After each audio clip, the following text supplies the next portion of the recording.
Bonjour ou bonsoir, amis de YouTrading, c'est Denis 10 de Pépitor et de Pépi Crypto. On se revoit comme tous les week-ends pour un petit débrief, petite revue de marché sur les cryptos. Une revue de marché assez dense cette semaine car le Bitcoin a énormément rebondi vendredi dernier, vendredi 4 février avec une journée à plus de 10%. Et puis comme d'habitude, toutes les cryptos, toutes les altcoins ont suivi le Bitcoin à la hausse. Donc, on va essayer de voir sur les graphes si c'est un début de bull run ou d'inversement de tendance, ou si c'est juste une fin de consolidation. Donc, on va voir tout ça et on va voir jusqu'où on peut espérer aller en cas de fin de consolidation. On perd pas de temps et on passe tout de suite sur les graphes. On commence comme d'habitude par le Bitcoin. C'est même carrément la crypto directrice d'un peu tout ce marché. Donc on fait une petite revue hebdo tout d'abord. Une revue hebdo qui cette semaine est très importante parce qu'on est revenu toucher un gros niveau hebdo qu'on avait eu lors de la hausse. Donc on commence depuis le début. Première hausse, premier bull run jusqu'en décembre 2017 où on avait touché un plus haut. Ensuite, on a eu 3 ans de flat, 3 ans d'accumulation sur le Bitcoin. En fait, on est venu recasser ce niveau de 2017, le niveau stratégique des 20 000 points en décembre 2020 pour aller presque en ligne droite entre décembre 2020 et avril 2021, donc en 5 mois, passer de 20 000 à 60 000. Donc le Bitcoin a été multiplié par 3 en 5 mois. Et ce qui est intéressant dans cette hausse, c'est on a connu 3 paliers. Le premier palier qui était la fin de la première hausse sur les 41 000 points, niveau qui a toute son importance parce qu'on l'a retouché cette semaine, mais on en parlera plus tard sur notre graphe daily. On est revenu chercher un peu de souffle, on est revenu chercher des acheteurs sur les 29 000, 30 000 points. Ce qui est un peu la zone basse que l'on attendait, nous, ici, hein, pour la fin de la baisse. Donc on va voir si là, on est venu retoucher une zone hausse vers les 40 000 pour après aller rechercher ces 30 000 et pourquoi pas les 28 000, zone qui avait été travaillée, ce zone des 30 000, 28 000 qui avait été travaillée plusieurs fois lors du printemps, entre mai et juillet 2021. Mais bon, ici, en janvier 2021, qui a fait rebondir le cours après cette première hausse pour aller chercher une deuxième hausse et aller sur les 60 000. Là, on avait plafonné pendant quelques mois entre février et mai sur les 60 000. On avait même réussi à faire un plus haut à 64 et après, on était descendu en ligne droite. On avait carrément cassé cette résistance support des 43 000 $ pour aller tout de suite rechercher donc ces 30 000 qui sont vraiment la grosse résistance, gros support sur le Bitcoin pour après qui a donc joué son rôle fin du printemps, début de l'été. Ensuite, une première hausse, on est venu consolider sur la partie la zone intermédiaire de janvier 2021 pour aller rechercher les plus hauts. On a méché 2 fois les plus hauts et après, grosse chute. En un mois, on est revenu sur ce palier intermédiaire des 40 000. On était en range pendant presque un mois. Ensuite, on a cassé ce niveau important des 40 000, tout le monde attendait le niveau des 30, et là on a rebondi un peu sur les 33 000, un peu, il y avait pas grand chose, ce 33 000, il y avait même rien du tout, mais ça a été un beau rebond. On va voir donc si ce rebond, c'est un peu comme le rebond qu'on a eu ici en dérive latérale pour aller chercher la M7, voilà. C'est ce qu'on est en train de faire aujourd'hui. On cherche la M7 hebdo. M7 hebdo qui correspond également à cette zone de résistance, de support qui est devenu résistance maintenant aux 41 000, donc zone à surveiller entre 41 000 et 43 000. On parlera beaucoup de cette zone, surtout en Delhi, parce qu'elle est vraiment très marquée. C'est vraiment une grosse zone qu'on a travaillé ici, je le répète encore une fois, en janvier 2021. On a travaillé en juin 2021, on l'a dépassé en août, on est revenu se reposer dessus en septembre, une grosse chute qui a permis d'arrêter cette grosse chute encore sur cette zone en novembre 2021 et la cassure ici en janvier, donc il y a 2 semaines, donc c'était vraiment un gros support qui est devenu une grosse résistance. Maintenant, nous allons passer sur la vue daily pour voir un peu décortiquer ces 2 ou 3 dernières bougies ici. Donc en daily, j'avais cette trendline que je vous avais dessinée la semaine dernière qui jouait zone de résistance depuis le plus haut, depuis le mois de novembre, qu'on avait travaillé 4 ou 5 fois dans la descente. On l'a cassé ici, on est venu rechercher un niveau de septembre 2021 sur les 52 000 ici. Le range de la fin d'année, début d'année, ici, cassure du range, ici, j'ai mis ce support en pointillé, ici, on va voir s'il tient, il est quand même assez important. Je vais d'ailleurs le mettre carrément en ligne droite, parce que c'est vraiment un gros support, cassure.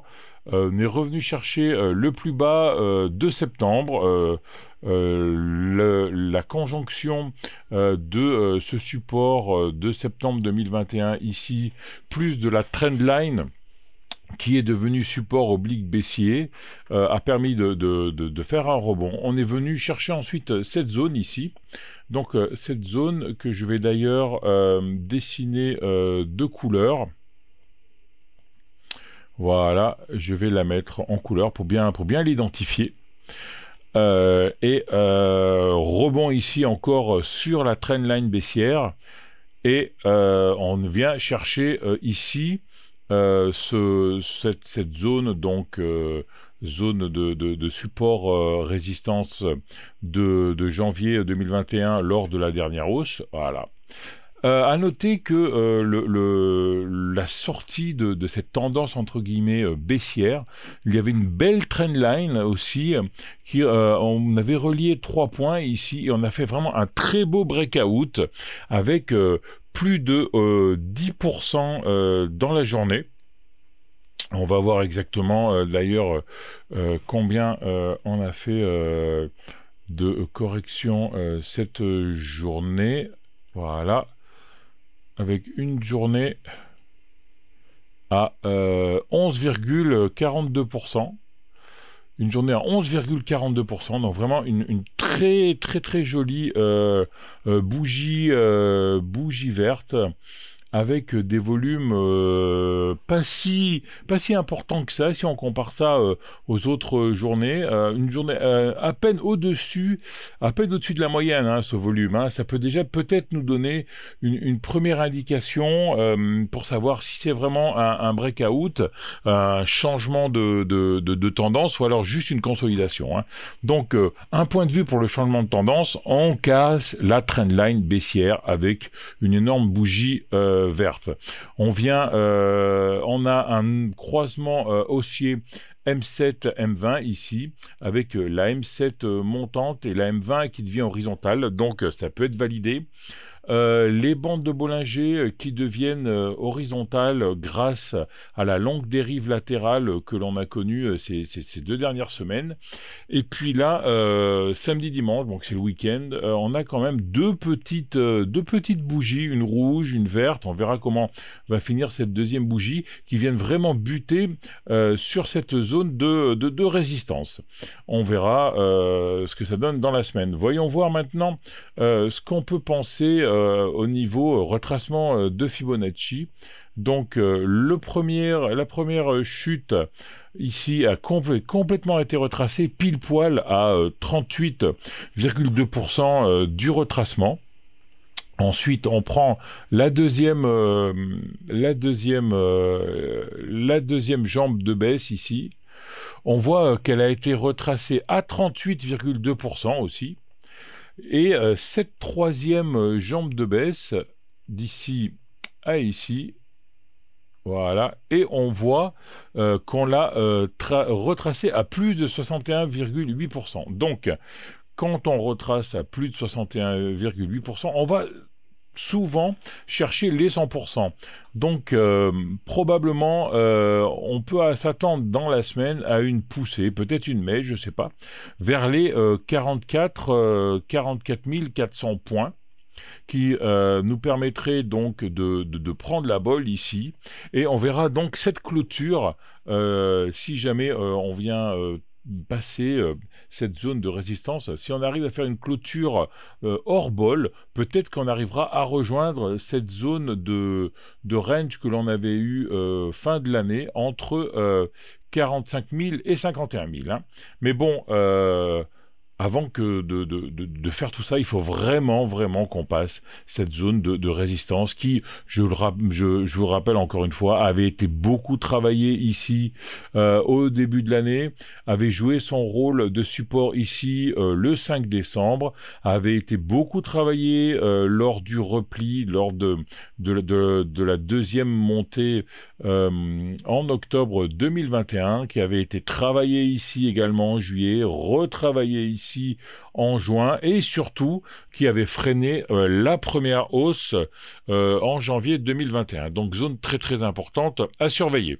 Donc je répète, croisement M7, M20, breakout avec une grosse bougie de plus de 10%, une grosse bougie verte, les volumes un peu supérieurs à la normale qui étaient pas là au rendez-vous.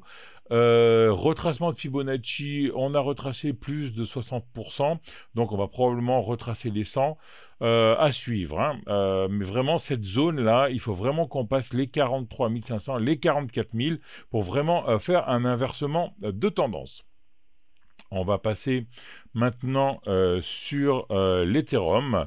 L'Ethereum, donc rapidement, je vous refais le petit débrief hebdomadaire. C'est un peu le même que le débrief du Bitcoin. Hein. Premier bull run janvier 2018, deuxième bull run mars 2021, premier palier, deuxième palier, et on est allé chercher les 4372. Et là, on s'aperçoit de la même chose. On avait un palier ici, toujours le même, hein, le palier intermédiaire, je dirais, le deuxième palier, vers les 3000 points qu'on vient de retoucher ici, après ce fort rebond.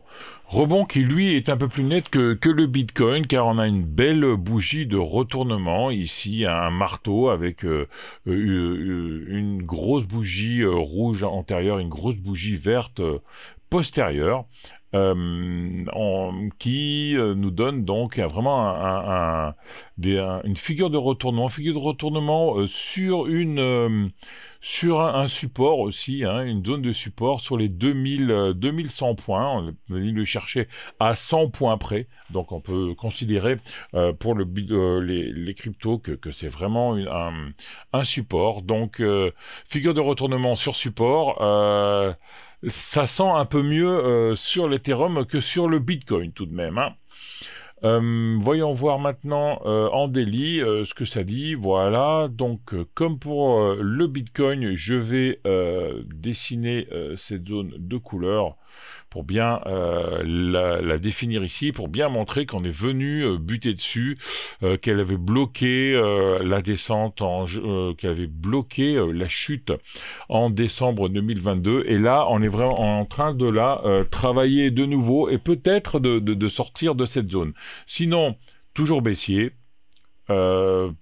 On est toujours sur ce canal baissier, on n'a pas encore cassé cette trendline baissière, alors que sur le Bitcoin, on l'a déjà cassé. Croisement haussier M7, M20, la bolle inférieure qui devient convergente avec la bolle supérieure. Donc on va rentrer sur une zone probablement un peu, comme on peut voir ici, une zone de latéralisation. Et on va voir ce que va donner, ce que vont donner les cours, les prix au contact de ce support, de cette résistance oblique baissière ici. Au niveau des retracements, on va voir ce que donne le dernier retracement du dernier plus haut au plus bas. Voilà, on a dépassé, comme sur le Bitcoin, les 61,8. Donc, à voir, à suivre un peu ce qui va passer cette semaine. Donc, je répète, croisement haussier, beau rebond sur le bas de canal. On vient rechercher le haut du canal, on y est presque. Haut du canal, bol supérieur. Ça fait beaucoup de choses à passer. Haut de canal, bol supérieur, grosse zone de résistance ici. Peut-être qu'on viendra mécher, mais bon. On est toujours en baissier sur l'Ethereum tant qu'on n'a pas cassé ce haut de canal ici. Après l'Ethereum, on peut passer sur le Solana. Donc le Solana, on avait cassé la M20 ici la M200 20 janvier, donc on était en tendance baissière également avec un canal baissier ici. On est venu rebondir sur le bas du canal. À l'intérieur de ce canal baissier, on avait une résistance oblique baissière ici qu'on était venu travailler à 2 fois, et ce fameux vendredi 4 février, on est venu casser cette trendline baissière ici, cette résistance oblique baissière ici, avec des volumes normaux, on va dire, à peine supérieurs à la moyenne. Et on est allé chercher la M20, donc M7, M20, croisement M7, M20, grosse bougie vendredi. On est venu sur une résistance du 1er février. On hésite ici, petite bougie d'hésitation hier, petite bougie d'hésitation aujourd'hui. Bon, cette bougie, on a encore 4-5 heures pour la fermer. À l'heure où je vous parle, c'est 21 heures. On va voir ce que ça va donner avec la bande de Bollinger inférieure qui se retourne également, convergence, peut-être dérive latérale. À suivre un peu tout ça. Je vais quand même rajouter ici peut-être cette résistance-là, même si elle n'a pas été probante lors de la descente du support. On l'a quand même bien traversée et elle n'a rien retenu du tout. En cas suivre, pour les Fibonacci, je prends le dernier plus haut, je prends le plus bas, et on s'aperçoit qu'on a fait, pour le Solana, 50% de Fibonacci, donc à l'opposé de l'Ethereum et du Bitcoin, où on avait dépassé les 61,8%, donc par les probabilités, on pense probablement qu'on ira à 100%, donc on a encore une sûreté de pouvoir monter.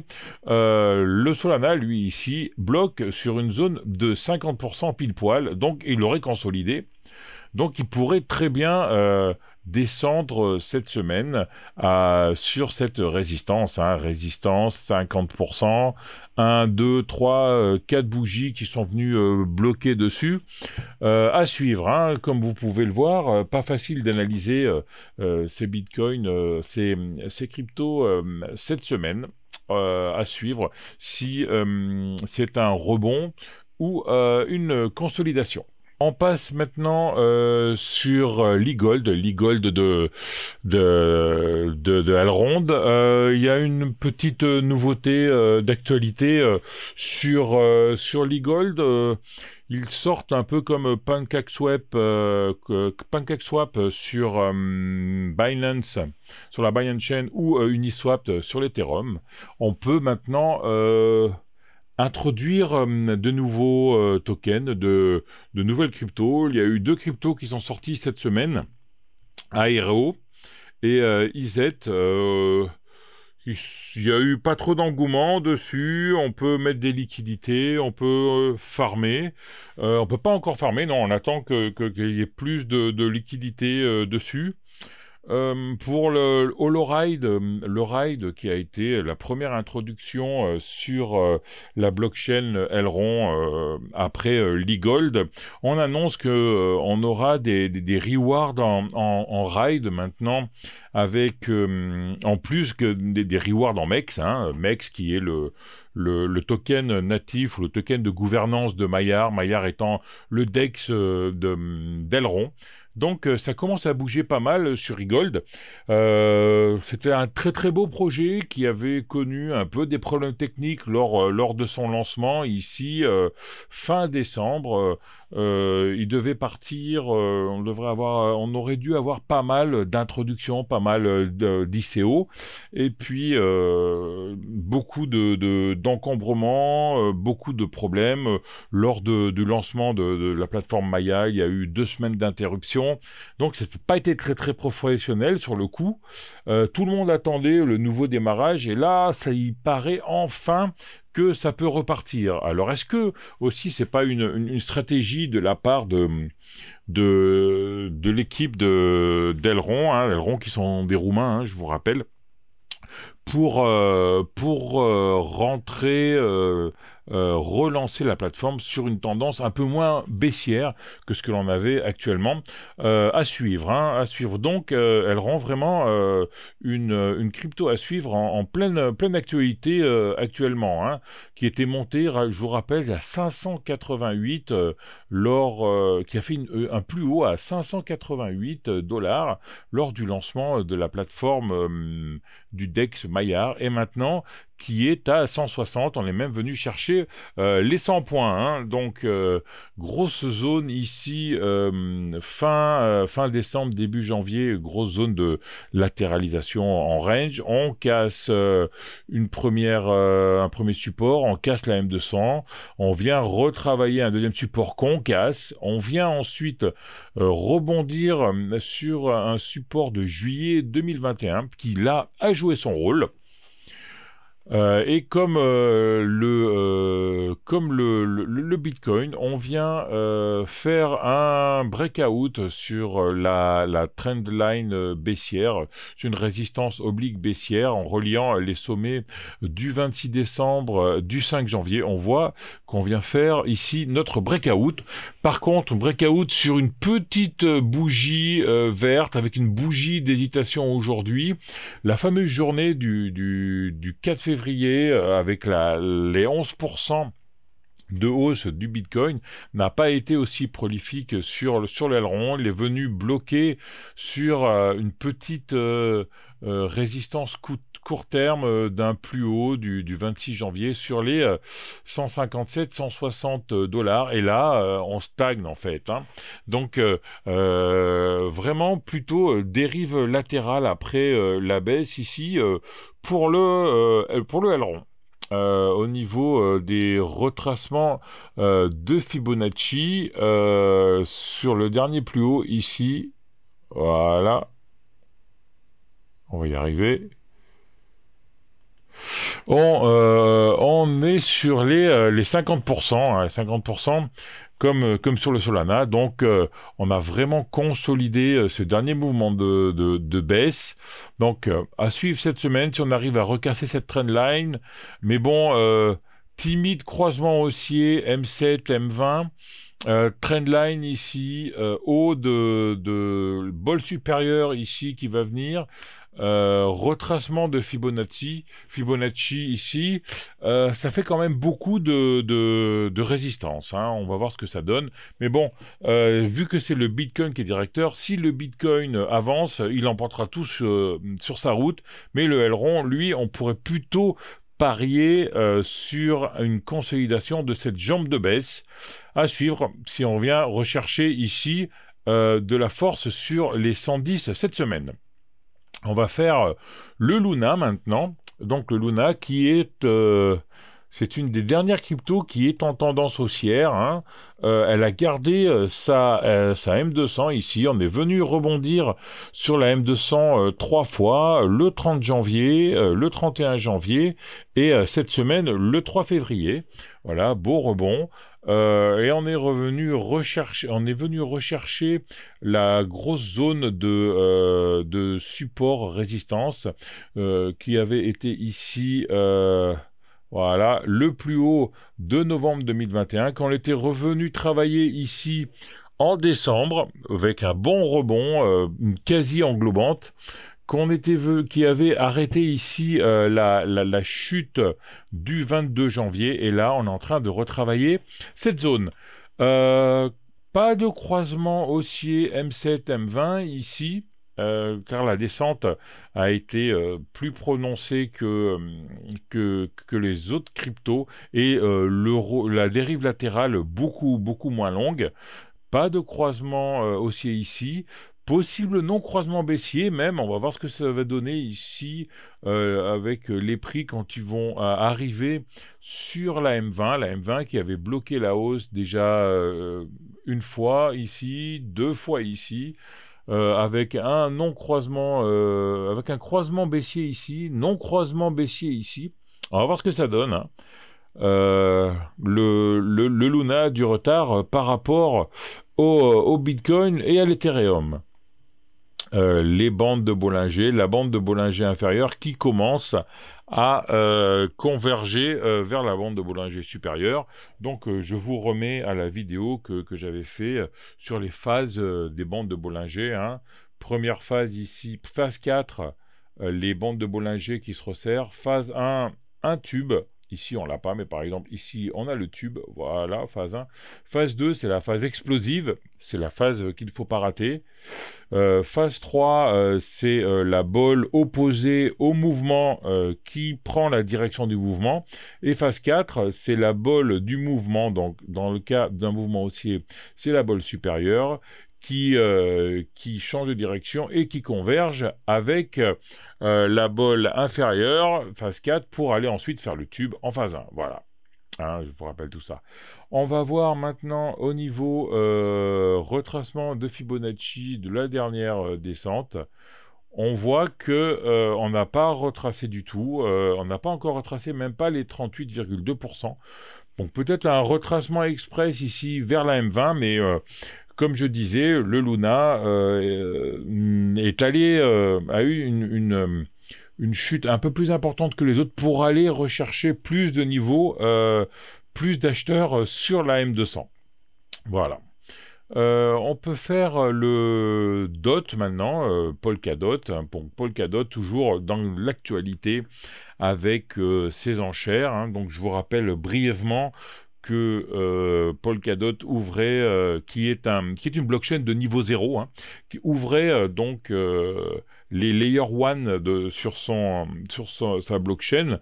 Et c'est nous qui décidons quels projets vont venir se greffer sur cette blockchain en bloquant, en contribuant, en votant pour les projets. La manière de voter, c'est bloquer ces dots pendant 2 ans. Donc c'est quelque chose qu'il faut assez réfléchir. On bloque pendant 2 ans.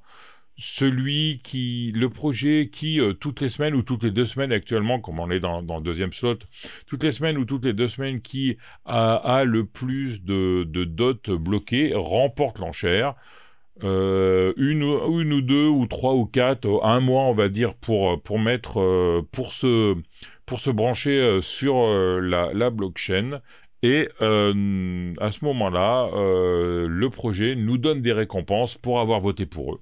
Donc on a les récompenses pour avoir voté pour eux et on retrouve notre contribution dans 2 ans. Donc on verra dans 2 ans à combien sera le DOT. Ce sera un peu la surprise. Donc le DOT, gros range depuis la fin de l'année du 4 décembre jusqu'au 21 janvier. Hein. Vraiment un range entre 23 et 32 dollars. Cassure par le bas ici, et on est venu chercher un niveau plus bas le niveau plus bas qui avait été travaillé en juin-juillet 2021. Longue dérive latérale ici, la longue dérive latérale qu'on n'avait pas eue sur le Luna avant, longue dérive latérale qui a permis à la M7 de devenir plate puis de devenir haussière et qui a permis à la M20 d'aplatir cette M20. Et là, fameuse journée du 4 février, on est venu travailler la M20, casser cette M20. M7, croisement M7-M20 en cours haussier. Il faudrait vraiment une grosse bougie pour avoir un non-croisement baissier aujourd'hui, demain et après-demain, donc à suivre, hein. Et voilà, on revient chercher la bolle supérieure, on vient rechercher ce bas de range sur les 23, on va probablement venir toucher là-dessus, les 23 à 24 dollars, et c'est à ce moment-là qu'on verra ce qui se passe. Soit on repart sur le range 17-24, ou alors on repart sur le range 24-31, qui pourrait être quelque chose d'assez intéressant. À noter, tendance baissière. On a cassé la M200 de début décembre. C'est assez bizarre parce que il y avait beaucoup d'actualités dessus, mais bon, apparemment le marché n'a pas aimé les enchères. Peut-être le fait de bloquer les cryptos pendant 2 ans était un peu long, donc le marché n'a pas aimé ça du tout. On peut maintenant, sur cette dernière zone de descente ici, dessiner un support oblique baissier ici. Voilà. Et on voit qu'on n'a pas encore fait notre breakout ici sur cette zone court terme. Donc on est baissier court terme tant qu'on ne passe pas cette zone, baissier moyen terme tant qu'on n'a pas passé cette M200 ici. Donc le DOT qui est vraiment neutre actuellement, neutre baissier. Voilà. Que nous dit les retracements de Fibonacci de ce dernier mouvement de baisse? On voit qu'on est pile poil sur les 38,2. Ah, attendez, voilà.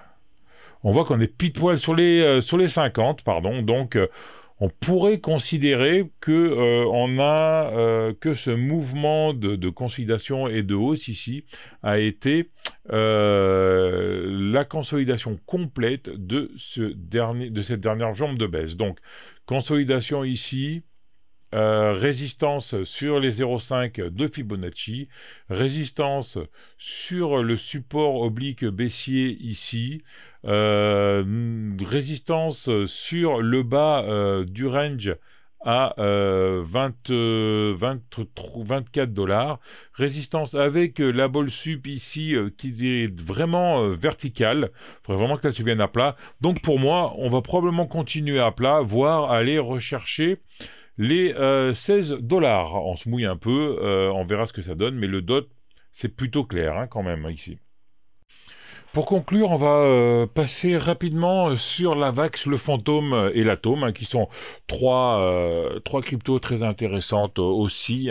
Donc l'AVAX, rebond sur la M200, on travaille la M200 depuis janvier 2021. Grosse bougie verte du 4 janvier qui correspond au gros rebond du Bitcoin. On est venu rechercher le 22 décembre un point bois sur les 52 dollars qui avait été travaillé lors du premier bull run vers le 30 août. Et là, rebond et on revient sur une très grosse zone de résistance. Ici, zone de résistance travaillée en septembre 2021, qui est devenu support en novembre 2021, qui a joué son rôle de support durant toute la fin d'année du 4 décembre au 14 décembre, qui a rejoué son rôle ici 8 janvier. Donc si on casse vraiment cette zone là, on aura fait déjà quelque chose d'assez gros, hein. Après, on aura le support oblique baissier ici, mais qui est très très près, hein. Le support oblique baissier est à 91, cette zone est à 80, donc vraiment à surveiller. Comme les autres croisements M7, M20, rebond sur la M200, donc c'est vraiment cette zone ici des 80 dollars qui pourront confirmer le renversement ou non de cette tendance baissière. On peut faire rapidement le retracement de Fibonacci de la dernière jambe de baisse et on voit qu'on est au 61,8. Donc attention, on a retracé peut-être toute cette jambe de baisse et on pourra repartir peut-être sur une autre, hein. Donc résistance à 80 sur les 50% de Fibonacci, résistance à 80 du trendline travaillé plusieurs fois depuis septembre 2021, la bolle inférieure ici, donc à surveiller vraiment les 80 sur la VAX. Passons maintenant sur le fantôme, l'une des rares qui est haussière, hein. Donc trend haussier, canal haussier ici, qu'on est venu travailler en décembre, fin décembre, on est venu le retravailler en janvier ici aussi. Et donc là, en dérive latérale, on n'a pas connu de grosses hausses comme le Bitcoin cette semaine. On est vraiment en dérive latérale, légèrement haussière. La M7 est horizontale, la M20 est toujours verticale. Donc on est vraiment sur une dérive latérale depuis janvier avec cette trendline ici en support. Et pour finir, on va regarder rapidement l'Atom, qui est le token, la crypto de l'environnement, de l'écosystème Cosmos, voilà, hein. Alors, haussier également parce qu'on est au-dessus de cette trendline, on est au-dessus de la M200, on est venu la travailler ici la semaine dernière comme on l'avait travaillé fin décembre, la M7 qui devient horizontale, qui devient même montante, et la M20 descendante. Il faudra probablement aplatir cette M20 pour pouvoir passer. Mais bon, belle config sur l'Atom avec cette M200 qui joue pleinement son rôle. Voilà, amis de YouTrading, ce que je pouvais vous proposer ce week-end sur les cryptos. Faites attention, car la belle bougie de cette semaine s'est jouée seulement sur une journée où le Bitcoin a fait plus de 10%, et tout le reste a été plutôt flat. Donc attention à vous, surtout sur les cryptos, ne jouez que ce que vous êtes capable de perdre. Ayez un money management très strict, encore plus que sur les indices et les actions.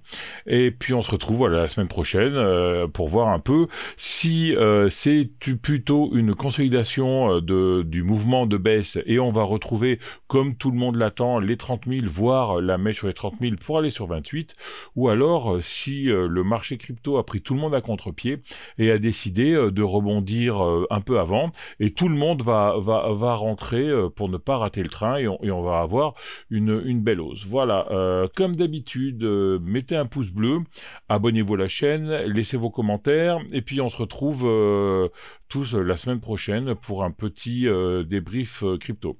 C'était Denis Diz de Pépitor. Merci à tous, à la semaine prochaine. Ciao!